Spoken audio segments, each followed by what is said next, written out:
welcome back.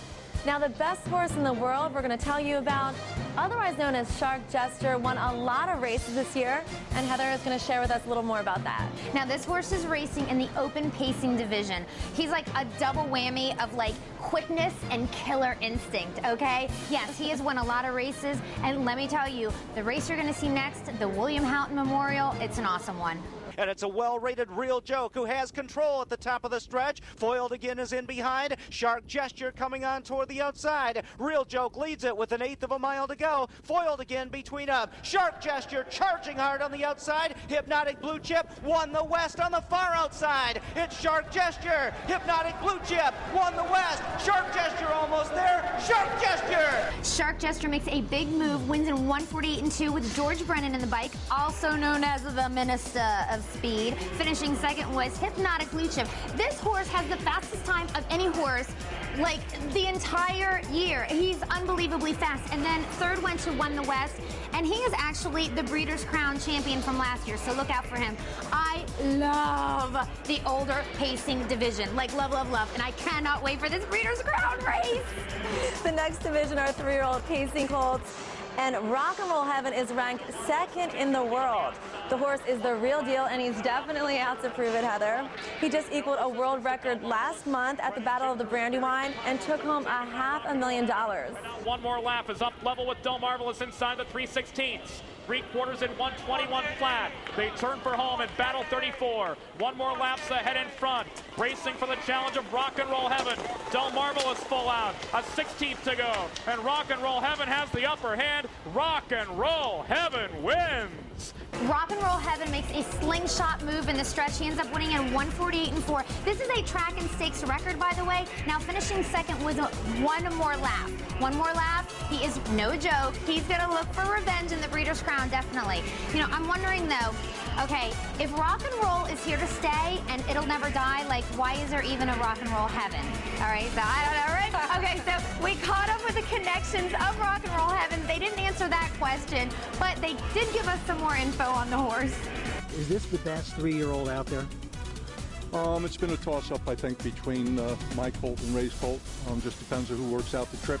Rock and Roll Heaven, one more lap, charging up on the outside. These two come to the line, one more lap. We won a vicious mile in the Meadowlands pace, and he got the better of the trips. They're pretty square horses, but I'll take mine because he's a stallion. Next up are the top-ranked age-trotting horse division, and the horse there to look at is Enough Talk. He's the fastest trotter ever in history with a 1:49.3 record, the only trotter ever to go under 150.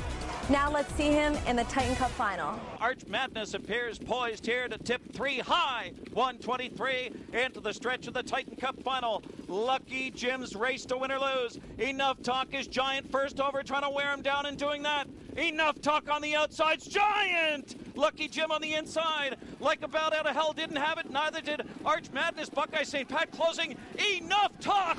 Enough Talk makes his competition speechless with a 152 mile with Rockin', Ronnie Pierce in the bike. Now, I am all about this horse. I love him. You know, in the past few years, he's actually traveled around the world competing, which makes him a globe trotter, right? That he is. Now, the top-ranked trotter is named Muscle Massive. That name sounds very macho, quite intimidating. Absolutely. Well, he has a lot to be very massive about, I guess, or very all into himself, because he won the $1.5 million Hambletonian this year. And let me tell you, $1.5 million, that buys a lot of carrots. And I'm not talking about the kind you eat. Cha-ching. It's Cassis. Lucky Chucky on the outside's taking it to him and taking over. 122 and 2 in the stretch of the Hambletonian. Lucky Chucky takes the lead, but here comes Muscle Massive on the outside. Lucky Chucky, Muscle Massive, Pierce on the outside, Campbell and Pierce together. Lucky Chucky, Muscle Massive on the outside, Wishing Stone third. Muscle Massive, and it's a massive win for Ron Pierce. 151 flat. It's no doubt that Muscle Massive kicked their Oh, wait, I can't say that, can I? But that's okay. You get my point, right? All right. Now, not all eyes are going to be on the double M in the Breeders' Crown because Lucky Chucky, who is last year's champion, is really going to put up a good fight. Okay, getting back to Muscle Massive, the trainer is Jimmy Tactor, and he is like super talented, has a super cute Swedish accent, and for lack of better terminology, he was just bred a winner. Trainer Jimmy Tactor began his racing career in Sweden under the tutelage of his father, Bo William. He learned his craft well. He's inspired me a lot, you know. I mean, he was such a great horseman himself, and learned a lot, and you know, that was my beginning of this racing. Tactor has been in America for 28 years and has trained several world champions, including 2 horses of the year, Malabar Man and Moneymaker. Lucky Chucky takes the lead, but here comes Muscle Massive on the outside. Just a few weeks ago, Tactor struck gold again, winning arguably the greatest trotting race in the world, the Hambletonian. Muscle Massive, and it's a massive win for Ron Pierce. When you win the Hambletonian, that's what you're working for all you know, year. I mean, you know, it's a tough race to win. I mean, fortunately, I won it once before, and it took me 13 years to do it again, you know, so had plenty of chances, but hasn't worked out, and this year I guess it was my turn. Now don't touch that dial. When we come right back, we're going to take you to the first year of the Breeders' Crown in 1984. As the road to the Breeders' Crown continues, stay right there.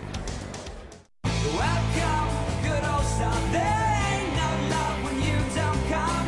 Welcome, son, welcome, welcome. Welcome to your place in the sun.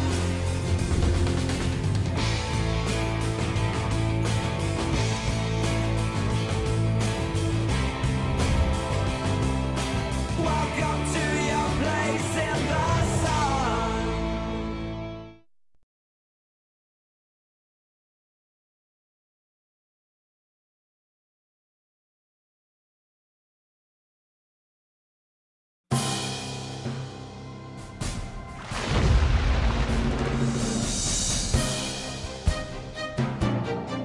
Welcome back as the road to the Breeders' Crown continues. I'm Jennifer Sherlock, and this is Heather Moffett, and we're excited to be here with you on this lovely day on MAP TV. Now we're going to take you to the blast from the past in 1984, the first year of the Breeders' Crown. We're going to take you up to Canada to Northlands Park, where we have 3-year-old pacing colts. And coming around the turn on the road again has the lead. Troublemaker from the outside. Then Guts down on the inside. Armrow Cadet from the far outside. As they come around the turn to the head of the stretch and they're driving toward the finish, Troublemaker has taken the lead from the outside. Coming down the stretch toward the finish. As they come down the stretch, Troublemaker is the leader now. Troublemaker wins in 156. Now, 1984. Oh, I remember those days. Big hair, fluorescent outfits. I miss them. Now, this was an impressive field. We had Guts, we had Walton Hanover, we had On the Road Again. These guys were not only incredibly great racehorses, but they went on to become really big superstars in the breeding shed. Heather, let's forget about the guys. Come on now, let's talk about the girls. The chicks are taking over. Next up in the division is the top-ranked 3-year-old filly Pacers. Put on a Show is the horse to talk about there. She won 9 out of 11 races this year. She won against the top fillies in her division. Gotta give it to the chicks. Absolutely. Put on a Show is harness racing royalty. Her dad is Rock and Roll Hanover. Her mom was a champion. Steinham's Place. Now Put on a Show, you gotta check her out here in the $350,000 Valley Forge Final. 3/4 and 122 flat. The field turns for home, Dancing with the Stars. Those fractions took their toll on her. As Put on a Show is back to strike the front. It's Put on a Show to win the Valley Forge. Put on a Show by 2 lengths on the line. Dancing with the Stars was second. You know, so Dancing with the Stars is second in here. You know, it makes me want to bust out with a Running Man. Woo! All right, you cannot discount her though, because she is going to be fierce in the Breeders' Crown against Put on a Show. Now, getting back to Put on a Show. Okay, 150, an impressive mile because it was in the slop. Hello, this filly is just out of control. Now, Just expect her to crank it up another notch when she gets to Mohegan Sun at Pocono Downs Racetrack. And we spoke with Tim Tetrick, the Bionic Man, to see what he had to say about her.